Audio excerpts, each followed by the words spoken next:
समायरा,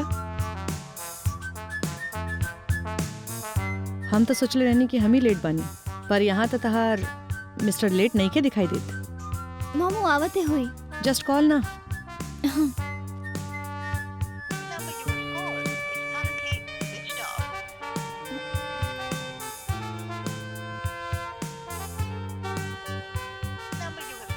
का भइल?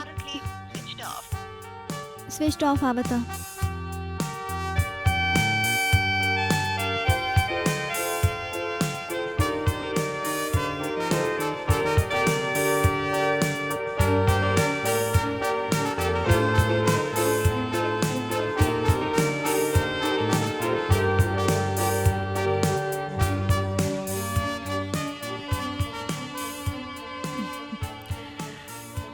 Samaira, what's wrong विद यू? स्विच ऑफ आवता।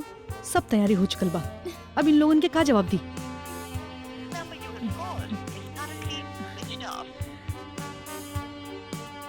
का भइल? फोन स्विच ऑफ आवता mom. Disgusting. Mom mom mom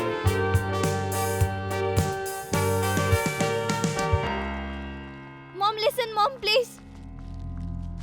mom बस समायरा, हम तोहरा के पहले कहले रहनी कि ई सब मर जात एक जैसन होकेले। वो तोहरा के चीट कहले बा, यही से शादी में नहीं के आवत। तोहरा के इंतजार करे के बा त आराम और शौक से। हम जाता नहीं। Mom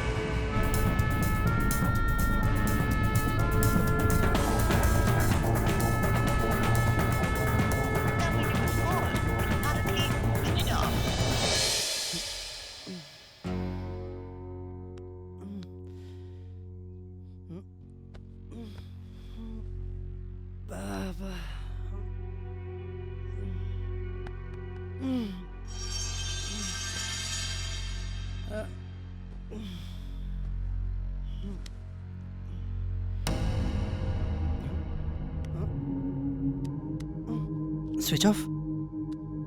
Manish, Manish, Manish, Manish.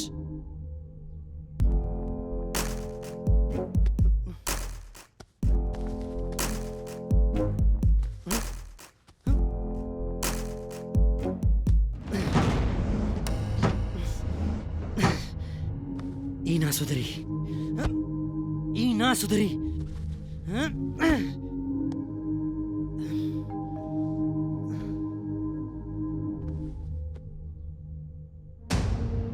Oh shit, 11 बज गए।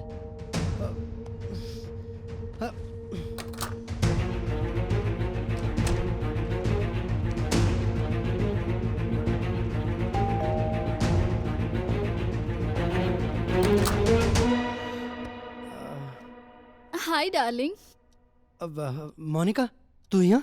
अब तू यहाँ काय खातिर आयल बाड़ू?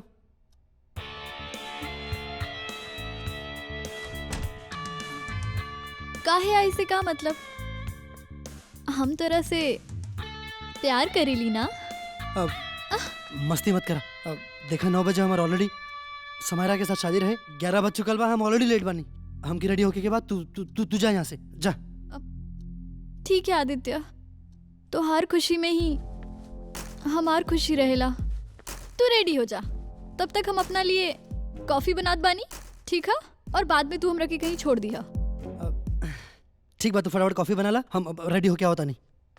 आदित्य, आदित्य दरवाजा खोलो। शिट, समायरा, अब कहाँ हुई? वो हमरा के तोहार संग देख ली तो तोहार शादी टूट जाई ना। हाँ हाँ हाँ हाँ हाँ। Oh my God, दरवाजा खोलो ना तब तोड़ दे। अरे ऊपर बाथरूम में, बाथरूम में लुका जा। जल्दी, और जब ले हम ना बोले तब ले तू बाहर मत निकलिए। हाँ हाँ हम आओ तो नहीं। Aditya open the door. Aditya, Aditya दरवाजा खोलो। आदित्य, समायरा, तू यहाँ? माय जान, what a pleasant surprise Samaira. Surprise my foot. How can you forget this Aditya? कम से कम आज की शादी के दिन तो तोरा के याद रह के जाई ना। अरे हम वहाँ पे शूट पूरे तेरा इंतजार कर रहे हैं और तुम यहाँ पे बाथरोब पहन के घूम रहे हो। अरे शादी 9 बजे के रहला ना, 9 बज गेल का?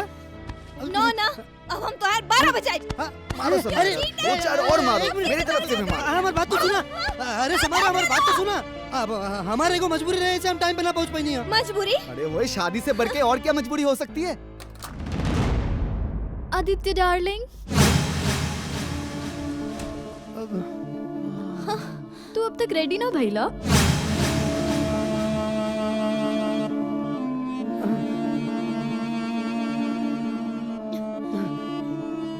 ई रहे तोहार मजबूरी? ना समारा, लेट मी एक्सप्लेन दिस। तू जैसन सोच रहल बाड़ू ना, ऐसा कुछ भी नहीं किया। मम सही कहत रहे, सारा मर्द को करो अकेला, जहाँ हड्डी दिख जाला वही पीछे पड़ जाला।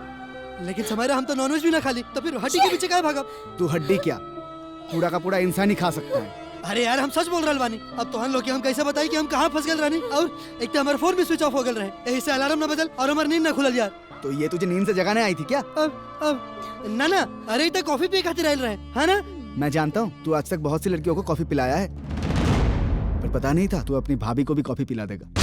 अरे यार समारा, हमारी बात पे यकीन करा। Don't touch me, Aditya. आज के बाद हमके कॉल या मैसेज करके कोशिश भी कर लेना, हम तोरा पे केस कर दे। का? अरे समारा, एक मिनट। हमारा दम तोड़ खून कर दे। ठीक बा। एक मिनट। मोनिका, तू खड़ा खड़ा तमाशा का देख रहल बाड़ू, बताओ ना सच सच क्या भेल रहे? आदित्य, अब जो हो गई सो हो गई। बाय आदित्य। बाय? कब बाय? Cousin bye? क्या हो गया? अब समारा, जैसन तू सोच रहल बाड़ू, हमने की भी जैसन कुछ नहीं किया भाई। ये झूठ बोल रहल बिया। तूने अपने प्यार को ही धोखा दिया, तूने अपने दोस्त का भरोसा भी तोड़ा। Shame on you, shame on you. अरे मैक्स, अरे go to hell Aditya. Monika. Samaira, Monika ना, समायरा। हाँ समायरा, समायरा, हम तोहरा से बहुत प्यार करेंगे। हम तोहरा से सच में बहुत प्यार करेंगे समायरा। आज के बाद हमके अपनी शक्ल मत दिखाई हो, और आज से हमके ई प्यार नाम के शब्द से नफरत हो गई बा। समायरा, अलविदा अलविदा अलविदा अलविदा। Yes, yes. I'm coming. Who are you? हम आदित्य। So, हम आदित्य, समायरा के बॉयफ्रेंड। समायरा। अरे आपके बेटी समायरा। समायरा हमार बेटी है का? देखी, हम क्यों के अभी मिले के बाद हम ओके अपना साथ ले जाए खातिर आयल बानी। वो घर पर नहीं के, तू जा सकेला। Get lost. Samaira, Samaira, Samaira, Samaira, Samaira. I say stop it. हम कह देनी ना, समायरा घर पर नहीं के, फिर काहे चिल्लाता रे?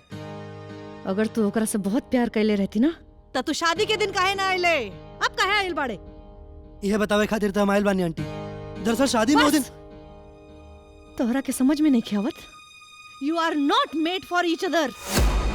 तू दोनों एक दूसरे खातिर नहीं खे बनल। अगर तू लोग एक दूसरे खातिर बनल रहते ना, तो तू लोगन के शादी अब तक हो गई रहती। शादी ना भइल तका हमने के एक दूसरा से प्यार ना करे नहीं जा। ये बात सच बा कि अब तक हमारा लाइफ में कई गो लड़की आईली और गईली, लेकिन प्यार, प्यार सिर्फ एक के लड़की से भाई, समायरा से। ना तो आप खुद ही सोची कि अपन देश हिंदुस्तान से इतना दूर, 7 समुंदर पार एजा लंदन में 90 लाख की आबादी के बावजूद भी सिर्फ हम और समायरा का एक दूसरा के करीब ही नहीं। काहे हमने में ही काहे प्यार काहे पन पन, और किस्मत काहे बार बार हमने के एक दूसरे के करीब लाके छोड़ देवेला। आंटी, आंटी हम समायरा से मिलके बस यह बात बतावे के चाहता नहीं कि हम ओकरा से कितना प्यार भगवान करेंगे। खातिर चुप हो जा, भगवान खातिर चुप हो जा।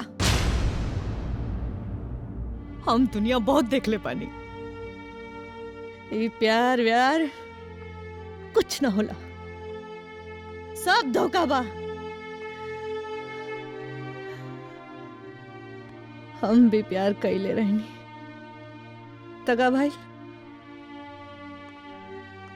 हम अलग और हमार पति अलग।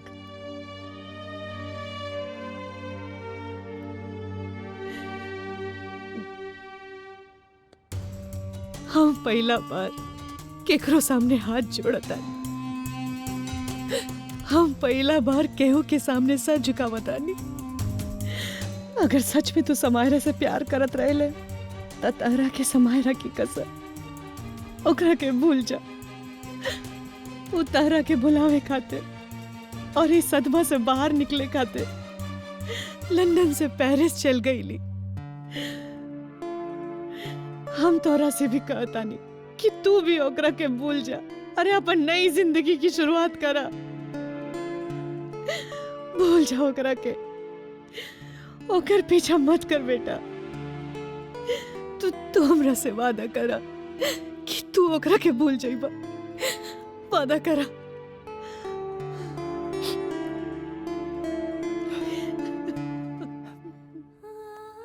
ठीक बा आंटी, अगर आप ये चाहता नहीं तो हम वादा करता नहीं, हम समायरा के जीवन में कब लौट के ना आए।